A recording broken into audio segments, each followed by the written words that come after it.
بالك المغرب يعلن رسميا ترشح بلاده لتنظيم كأس العالم 2030 مع اسبانيا والبرتغال. الاعلان هذا كان له صدى عالمي، كل الجرائد بطبيعة الحال في العالم الكل تحكي عن المغرب. عادي عادي يا وليد، المغرب تخلى عالمية عنده مدة. ترشح لتنظيم كأس العالم راهو السادس ترشح للمغرب، كما الملك محمد السادس كلها في الستة، معناها عنده أكثر من 30 سنة. والمغرب كل معناها كأس عالم يقدم الترشح نتاعو، وعنده 30 سنة جاهز لتنظيم كأس العالم. نذكروا 2010 مع الأفريق دو سود اتهمت جنوب أفريقيا وأنها بين ظفرين تحيلت على المغرب باش نحيي لها التنظيم. اليوم كيف ولات كأس العالم ب 48 بلاد وهبط القانون الجديد، هاو مش ثلاثة مقابل، مش جوز مقابل ثلاثة برك. حالفة المغرب مع جيرانه اسبانيا والبرتغال وما ادراك. الحقيقة كيف ريت المغرب الشقيق شهادة صحيح باش ينظم كأس العالم، حليت عليه الكتاب شوية نشوف المغرب، وكتاب كبير ياسر. وقفت عند عام 2022 بالطبيعة الناس كل تعرف قطر 2022 المغرب العالمية، المغرب الرابع لأول مرة في التاريخ فريق عربي معناها افريقي يوصل للعالميه.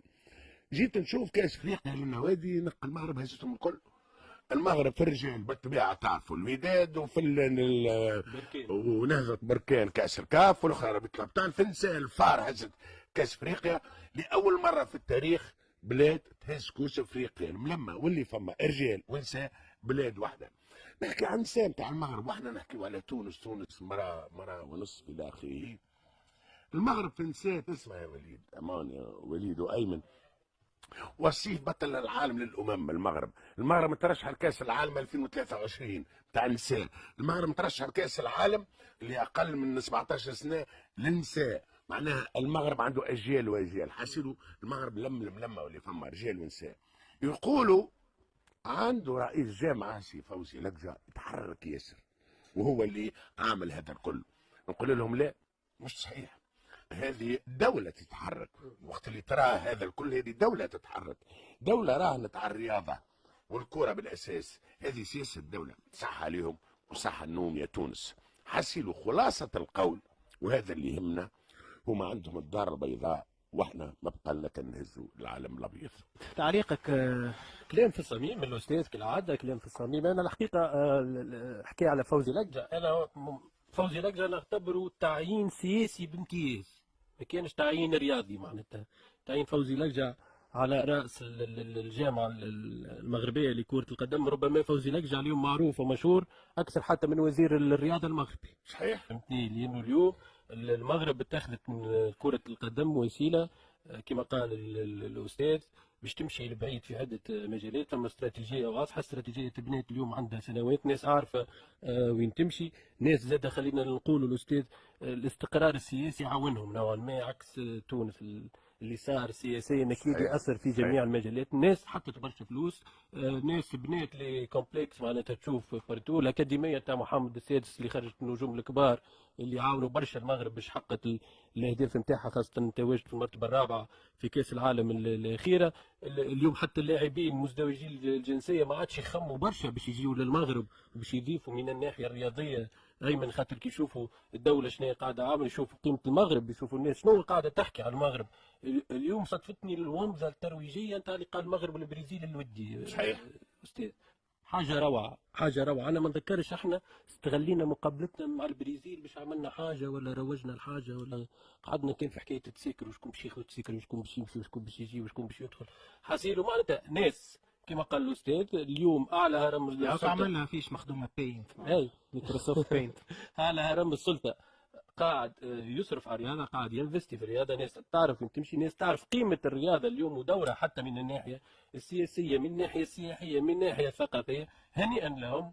واحنا على غالب لازمنا نخدموا برشا، لازمنا نتعبوا برشا، لازمنا نبدلوا برشا حاجات كي نحبوا نوصلوا على الاقل شويه وين نوصلوا. متر ما غير الدفع السياسي والدوله، الفيدراسيون نتاع المغرب ولا فوزي لقجع ولا غير فوزي لقجع ما كانش ينجم يعمل حتى شيء. وهذا الغايه من الافتتاحيه اللي عملتها اليوم. انا نفرح برشا للمغرب، نفرح المغرب بلاد نحبوها، بلاد نورتنا، بلاد تعاطفنا معاها، بلاد شيختنا في كاس العالم، بلاد خليتنا وقت اللي تونس خرجت كملنا نتبعوا في كاس العالم واحنا باهتمام، ومش نتفرجوا برك وانما نتحمسوا. دونك ولكن في نفس الوقت تعطي فينا في الدروس، تعطي فينا في الدروس. شو هو الدرس؟ الدرس الاولاني هو انه راهي كرة القدم مش رياضة، راهي كرة القدم سياسة دولة، راهي كرة القدم تجيب لك السياح. راهو تتذكروا في الارجنتين كي مشيت تونس عام 72 الارجنتين وانا عشتها، راهو كله تونيزيا ما يعرفوش تونس، ولا ما يعرفوش تونس، عرفوها بفضل كرة قدم محمد الجمودي ربي يشفيه وربي يطول في عمره، هو اللي عرف بتونس. معناها سامحني تستثمر، هاك فاش تستثمر. مع الاسف اليوم اولا جابر مانيش قاعدين نستثمروا فيه. أنس جابر ملولي ما استثمرناش فيه يا ولدي جمله. ملولي بعد عفسنا عليه، بعد عفسنا عليه حفناوي ماناش نستثمروا يا فيه. ولدي. مش سامحني سامحوني، انت شعتيته الحفناوي ولا شعتيته اسامه باش يوصل للعالميه، انت ما عطيتوه شيء. راهو هذا من البرا مشاو خدموا لبرا وترنوا لبرا وقراوا لبرا وعملوا فورماسيون مع مدربين لبرا تيجيكم يا ولدي. عليه معناها حطمتوا المواهب اللي موجوده.